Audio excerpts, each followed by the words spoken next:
Hello, welcome to Octagon Garage. My name is Robert, and today I wanted to talk about part suppliers and how things have changed over time. As a lot of us already know, Victoria British was bought out by Moss Motors, and I don't know, like it or not, things change, suppliers change.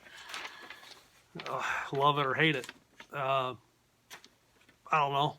I use lots of different types of part suppliers from all different from websites and eBay, and even people that scrounge parts. Look in your local clubs and such, your British car clubs, or even some of the talk forums and things online. Some of the groups on Facebook, you can find things there. The MG Experience is one of them. They have a section in there for used and new parts and that kind of thing. But what I wanted to do was, I have a list. I made a list of part suppliers that I use, and I just wanted to share them. I guess maybe sometimes you get caught up in your mind about, oh, I got to go to Moss, or oh, I got to go to, Victoria British. Well, Victoria British isn't there anymore.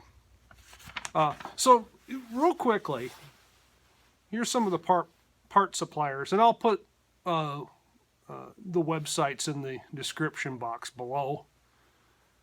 EnglishParts.com out of Kalamazoo, Michigan. I already made a video about them.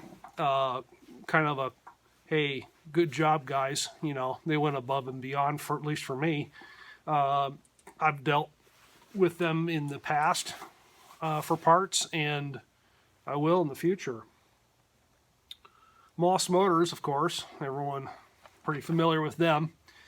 And the Little British Car Company, they're out of Michigan, I believe, or Minnesota. I can't remember. Anyway, Little British Car Company, they buy stuff from Moss and then sell it through their website.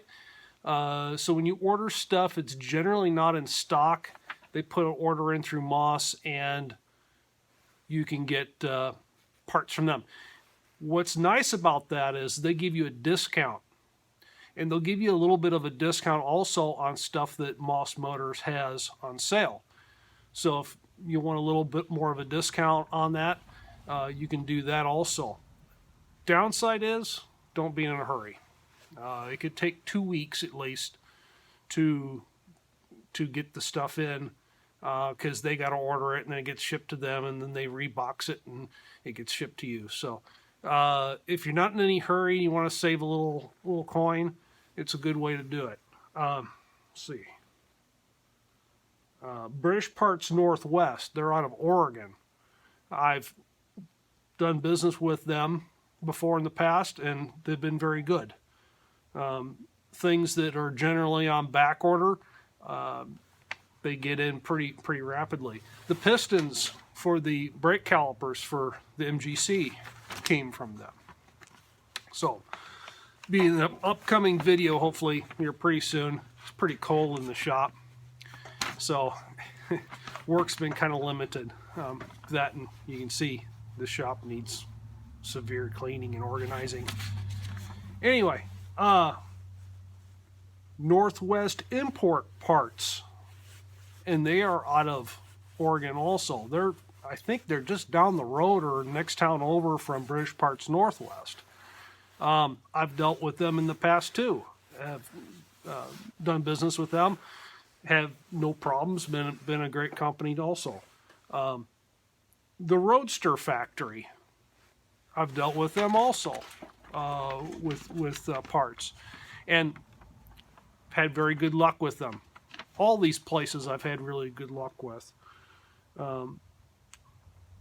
But there's also other parts suppliers across the pond over in England. And so we have Brown and Gammons out of England, and I have not bought anything from them yet, but I keep looking and comparing prices and things. It can be a little tricky with the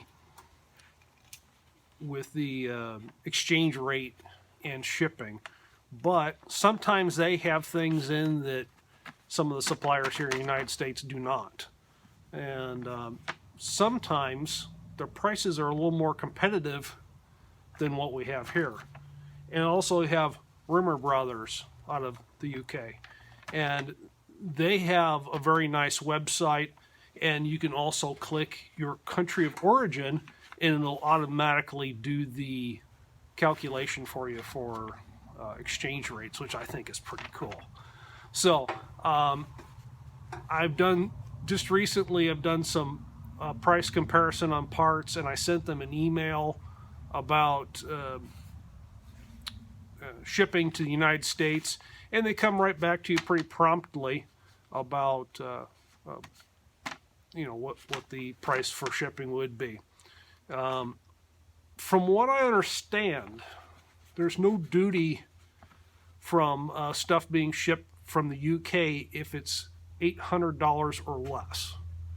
So if you're putting a big order together, that's another thing you might want to consider, that there'll be a duty tax with that. But who knows? All that stuff's subject to change. So anyway, these are just some of the part suppliers that I use, and it's a shame that Victoria British is gone, because they were just down the road basically. About 150 miles away, I could jump in the car, which I've done, run over there and pick up some stuff, come back if you really had to. So it was convenient for me. Really kind of wish that Moss would keep the warehouse open here in Kansas City, or actually Lenexa, Kansas is where they're at, a suburb of Kansas City.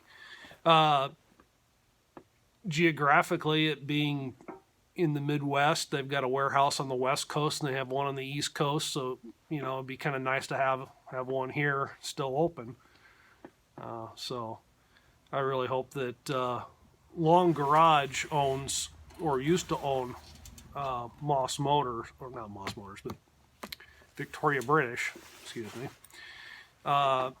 And they have other warehouses that specialize in Fords and Chevys and pickup trucks and all that kind of thing, Dodges and all that kind of thing. That part of it's still going to be open, but Victoria British has been bought out by Moss and is no longer.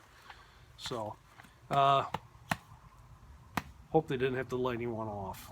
Hope that they can still retain them and put them to work somewhere else. That would really suck. So anyway, until next time, you guys have a good day. Bye-bye.